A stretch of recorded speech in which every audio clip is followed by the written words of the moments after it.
अस्सलाम वालेकुम टॉरियंस, मैं हारिस अज़मी प्रोफेशनल एस्ट्रोलॉजर आपकी खिदमत में हाज़िर हूँ इस हफ़्ते की एस्ट्रोलॉजिकल न्यूज़ लेकर। बीमारी को मात देकर आपकी खिदमत में 3-4 हफ़्तों का डिले करके दोबारा हाज़िर हूँ और ख़बरें भी कुछ अच्छी नहीं हैं। जो सिचुएशन इस वक्त प्लैनेट्स की बनी हुई है तफ़सील से बयान करता हूँ, बट कोशिश करूँगा कि बहुत लंबा ना करूँ। अभी एनर्जी लेवल उतना हाई नहीं हुआ, अभी बीमारी से फ़ारिग हुए। आइंदा कुछ दिनों में इंशाल्लाह पूरी तफसील और एनर्जी के साथ बयान करूँगा।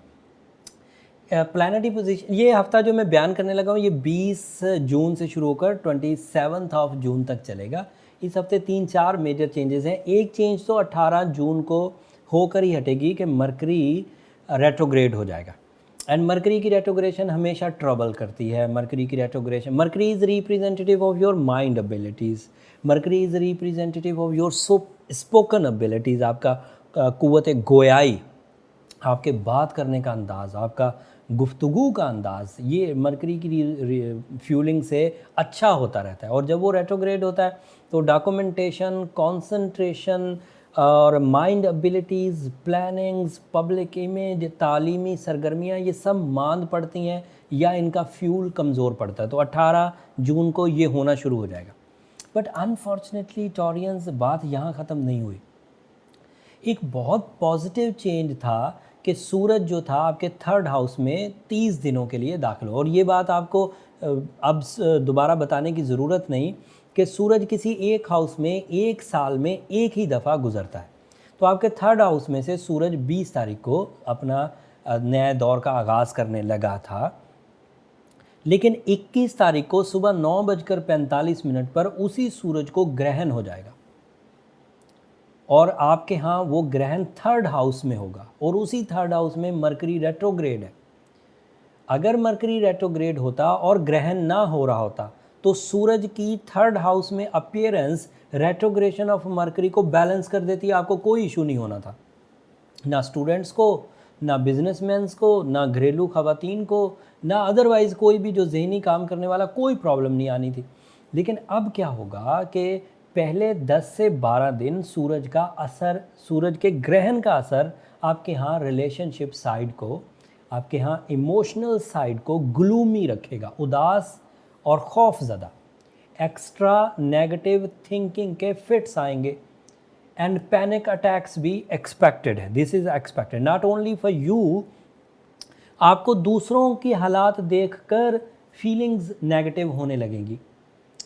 दूसरों के हालात में अजीज़ व अकारब के हालात देखकर, करीबी या लव वंस के हालात देखकर, या मुआशरती हालात देखकर, या वर्ल्ड वाइड सिचुएशंस, या कुदरती कोई नागहानी देखकर ऐसी फीलिंग्स आएंगी कि आप पैनिक की तरफ जाएंगे, डिप्रेशन की तरफ जाएंगे। This is a possibility. बाकी जो स्ट्रॉन्ग टॉरियंस हैं मे बी वो इसमें सर्वाइव करें। तो ये 3 प्लैनेट्स का एक group, sun, moon and Mercury, आपके यहाँ 3rd हाउस में मौजूद हैं। तो आउट ऑफ 7 प्लैनेट्स 3 तो ये हो गए और इनकी मैंने तफसील बयान कर दी। एक पॉजिटिव खबर है, 26 जून को वीनस आपके यहाँ से रेट्रोग्रेशन से बाहर आ जाएगा और वो आपका रूलिंग प्लैनेट भी है। उसका ये वाला दौर जब 26 जून से वो डायरेक्ट होगा आपके लिए, और डायरेक्ट भी आपके 2nd हाउस में होगा, तो that is a positive sign for your source of income, for your public image, for your peace of mind. So ये उस सोलर एक्लिप्स, उस रेट्रोग्रेशन ऑफ मरकरी, उसको किसी हद तक बैलेंस करेगा, बट कंप्लीटली बैलेंस नहीं कर पाएगा, थोड़ा बैलेंस करेगा। और फिर group of 2 planets that is Saturn and Jupiter, ये आपके यहाँ 9th हाउस में रेट्रोग्रेड है।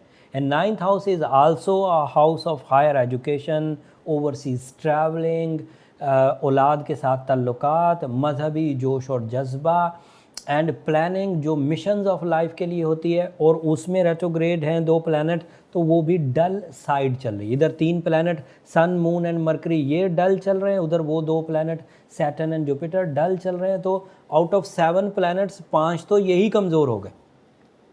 तो that means you have no strong support from solar system, जो कुदरती तौर पर हमें मुफ्त में फ्यूल मिलकर हमारी ज़िंदगी में बहार या सपोर्ट या बूस्टर या प्रोटेक्शंस आया करती हैं, वो कमज़ोर है।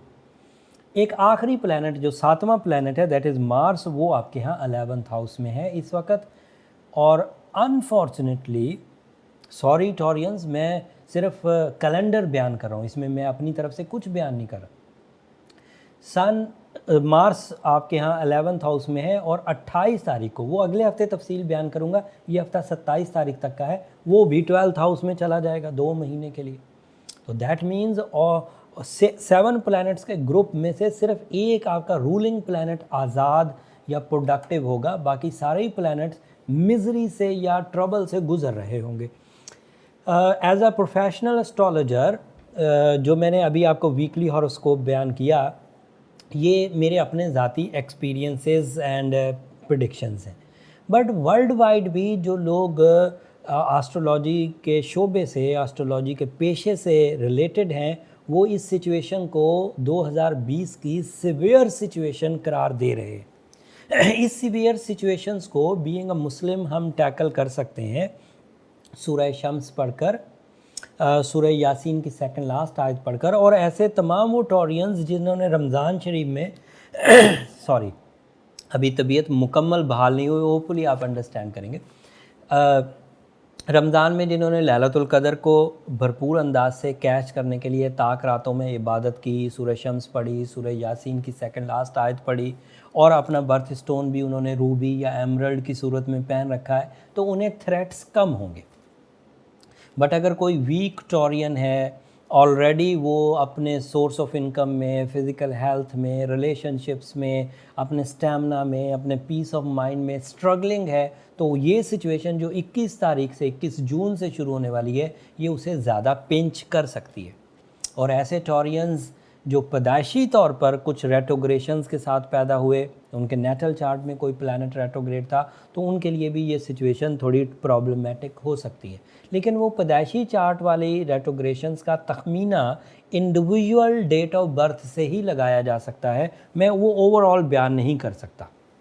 किसी भी बंदे का सन साइन पता करना हो, मून साइन पता करना हो, असेंडेंट पता करना हो, तो उसकी डेट ऑफ बर्थ, उसका टाइम ऑफ बर्थ और उसका प्लेस ऑफ बर्थ चाहिए होता है। अगर किसी को अपनी पैदाइशी वीकनेसेस का तखमीना लगवाना हो, तो उसके लिए नंबर नीचे चलते रहते हैं। जब आप बर्थ चार्ट बनवाते हैं तो आपको आपकी पर्सनल इन्फॉर्मेशंस मिल जाती है, और जब आप कॉल करेंगे तो तरीका पता चल ही जाएगा कि कैसे चार्ट बनवाया जाता है।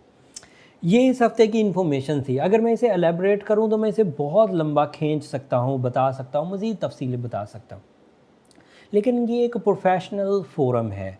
प्लैनेटरी पोजीशन मैंने बता दी, सूरज का ग्रहण किस हाउस में होने जा रहा है, 9:45 कराची टाइम के एतबार से शुरू होगा और ये 12:20 तक या 30 मिनट तक चलेगा। 3 घंटे 20 मिनट का ये ग्रहण है, पूरा ग्रहण है, लेकिन बहरहाल फायर रिंग सूरज का कुछ रोशनी भेजता रहेगा। जब चांद उसके आगे पूरा आ भी जाएगा तब भी कुछ हिस्सा सूरज का रिंग की सूरत में आज़ाद रहेगा और उसकी रोशनी बहरहाल कुछ हद तक हमारे लिए मुफीद रहेगी। लेकिन ग्रहण अल्लाह ताला की निशानियों में से एक निशानी है। ग्रहण से रिलेटेड मैंने एक तफसीली वीडियो अलग बना दी है और उसका लिंक मैं नीचे डिस्क्रिप्शन में दे दूँगा, आप उसको थोड़ा सा देख सकते हैं। आपके यहाँ ये तीसरे हाउस में होने जा रहा है, जिसकी वजह से आपको ग्लूमीनेस या डिप्रेशन के फिट्स आ सकते हैं। So you have to careful. और रेमेडी वही रहेगी, रूबी या एमरल्ड, सूरह शम्स या सूरह शम्स और सूरह यासीन की सेकंड लास्ट आयत। ये इस हफ्ते की इन्फॉर्मेशन थी टॉरियन। उम्मीद करता हूँ कि ये इन्फॉर्मेशन आपके काम आएंगी, आपको कैलेंडर समझने में मदद मिलेगी, आपको सोलर इवेंट्स को समझने में मदद मिलेगी। और अगर मदद मिले और आप अपनी नमाज़ अदा करें, नमाज कसूफ़ या इस्तग़फ़ार करें, तो उस वक़्त मुझे भी अपनी दुआओं में याद रखिए। मैं पहले ही आपसे हमेशा हर वीडियो के एंड पर दुआओं की दरख्वास्त किया करता था, बट बीमारी के आलम में जब मुझे आपकी दुआओं की वजह से हिम्मत मिली, आपकी दुआओं की वजह से ब्लेसिंग्स मिली, तो मैं वो जो बात किया करता था कि आपकी दुआएं मेरी दुनिया और आखिरत का सबसे कीमती सरमाया है, अब मैं उस बात का मोतरफ़ भी हूँ हकीकी तौर पर। दुआ ज़रूर किया करें मेरे लिए भी, मेरी टीम के लिए भी, फैमिली के लिए भी। चैनल को भी ज़रूर सब्सक्राइब कर दीजिएगा। टॉरियंस, आपकी सब्सक्रिप्शन से ना सिर्फ हमारी हौसला अफजाई होती है, बल्कि आपकी ये जो मोहब्बत है इसमें इतनी कशिश है कि यही हमें देखें बीमारी से उठने के बाद फ़ौरन आपकी खिदमत में दोबारा कैलकुलेशन सिर्फ आपकी इस मोहब्बत की वजह से देने के लिए हाज़िर हुआ। सो चैनल को ज़रूर सब्सक्राइब कर दीजिएगा।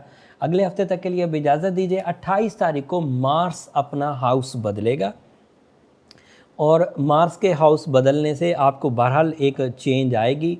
वो चेंज अच्छी है कि बुरी 12th हाउस में जाएगा, वो अगले हफ्ते तफसील से बयान करूँगा। तब तक के लिए इजाज़त, अल्लाह ने के बाद।